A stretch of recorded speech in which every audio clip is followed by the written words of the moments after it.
একটা দিন আপনারা মানুষের জন্য কাজ করুন, সমস্ত ভোটারকে নিয়ে তৃণমূলের বাক্সে ভোট দিন, সমস্ত ভোটগুলোকে তৃণমূলের দিন।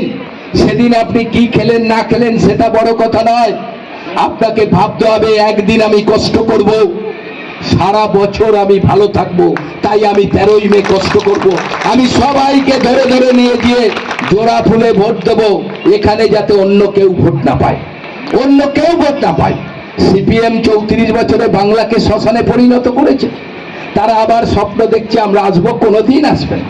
ওরাই তো বিজেপিকে নিয়ে এলো, ওদের ভোটগুলো দিল বলেই তো 74টা সিট পেল বিধানসভায়। বিজেপি 74টা এমএলএ পেত, সিপিএম এর সব ভোট বিজেপিতে দিয়েছে, তাই 74টা সিট পেয়েছে। আর ভারতবর্ষের ইতিহাসে কলঙ্ক যে আজকের বিধানসভায় সিপিএম কংগ্রেসের একটা এমএলএ নাই, একটা এমএলএ নাই। বাংলার বিধানসভায় একটা সিপিএম কংগ্রেসের এমএলএ নাই।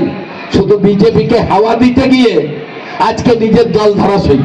বিজেপিকে তোলো, বিজেপি উঠে গেছে, নিজেরা ধরাশয়ী হয়ে গেছে। আর এখন বুঝতে পারছি এটা করলে হবে না, আবার আমাদের দাঁড়াতে হবে। তাই বাড়ি বাড়ি গিয়ে বলছে মাসিমা আপনি তো আমাদের সিপিএমই ছিলেন, এবার সিপিএম এ ভোট দেবেন। আরে বাবা, মাসিমা 13 বছর আগে সিপিএম ছিল, 13 বছর পর মাসিমা এত কাজ পেয়েছে, এত উন্নয়নের কাজ দেখেছে, মাসিমা এখন বলেছে আর সিপিএম এর দরকার নাই, তৃণমূলই আছে, তৃণমূলই থাকুক বাবা, তোমরা যেমন আছো সেরকম থাকো, আমরা তৃণমূলের সঙ্গে থাকি।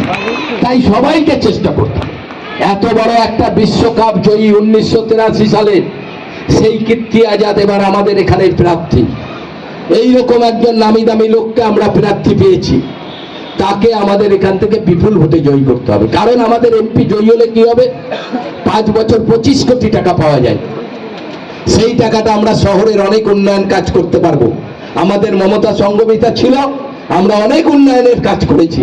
আর 5 বছর বিজেপির এমপিকে কেউ দেখেছে? উন্নয়নের কাজটা দূরের কথা, কোথায় একটা কিছু করেছে দূরের কথা, 5 বছর কেউ দেখতে পারে নাই।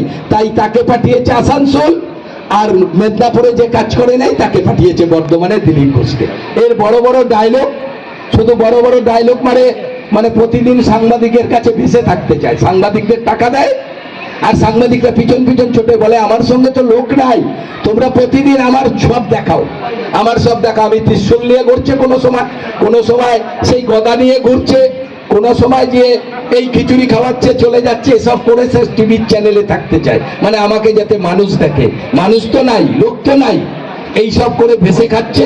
পাগল একটা লোক, যে লোকটাকে চিকিৎসা করানো দরকার বিজেপির, সে লোকটাকে চিকিৎসা না করে ওকে পাঠিয়েছে এবার টিকিট দিয়ে, বলেছে যাও তুমি বিদায় হয়ে আসো, লোকসভা হবে, তুমি আর ঘরে ঢুকে যাবে। ওই যে রাহুল সেনা টেনা দেখেন নাই, বড় বড় নেতা সব ঘরে ঢুকে গেছে, দিলীপ ঘোষও ভোটের পর ঘরে চলে যাবে, দিলীপ ঘোষও ভোটের পর ঘরে চলে যাবে। বললো অনেক ত্রিশূল নিয়ে ঘুরেছি, অনেক গদা নিয়ে ঘুরেছি, বর্ধমানের মানুষ ত্রিশূল গদায় আর ভোট দিল না, বর্ধমানের মানুষ উন্নয়নের পক্ষে ভোট দিল, তাই আমি হেরে গেলাম।